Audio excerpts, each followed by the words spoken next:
Hello! Welcome to the Blood Swamp Sexers episode.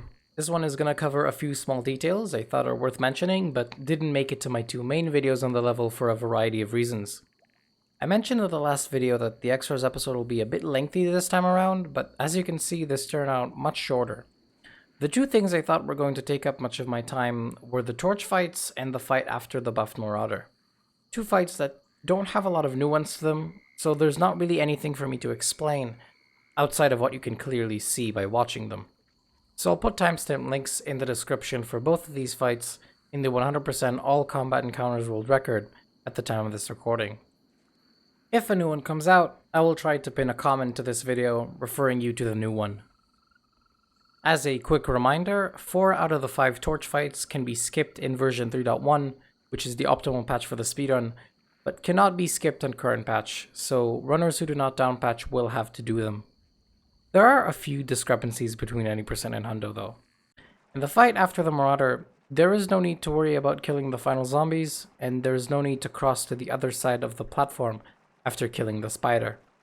Those two things are done to deal with spawn cap, which doesn't affect us in this category since we reload checkpoint.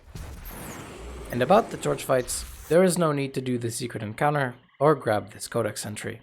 So after this second fight here, simply continue forward, and remember that you have a free chainsaw in this fight due to the pickup here.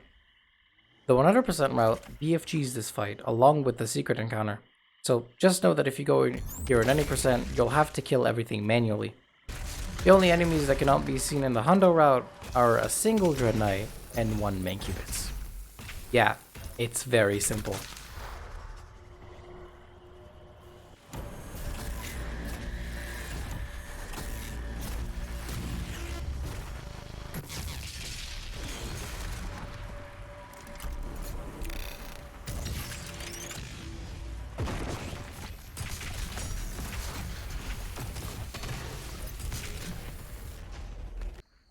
The only things left here are a few useful bits of knowledge that don't matter too much but are nice regardless.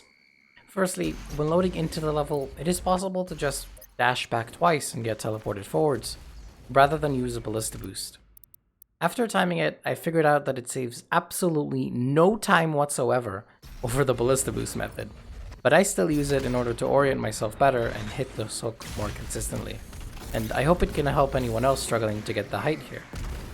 Secondly, after you killed the Marauder here, if there aren't any zombies to hook off of, you can just climb this tree. I don't know how I forgot about it when writing the script, but that's what the Extras episode is here for, so it all works out. Thirdly, when entering this big arena for the first time, the timer for when the doors should open starts when you land at the platform. So it's good to try to land as soon as possible, rather than to get to the door as soon as possible.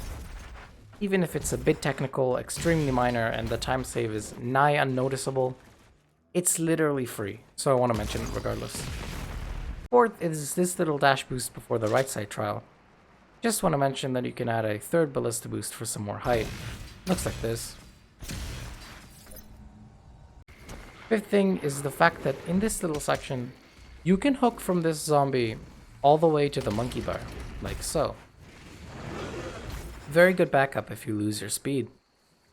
Sixth thingy is in this buffed Marauder room.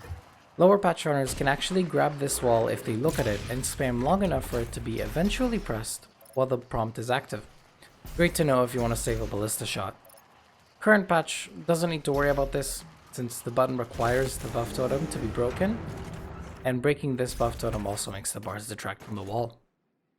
And that's it. Nice and short. Next episode will finally make it to the hole, so stay tuned for that.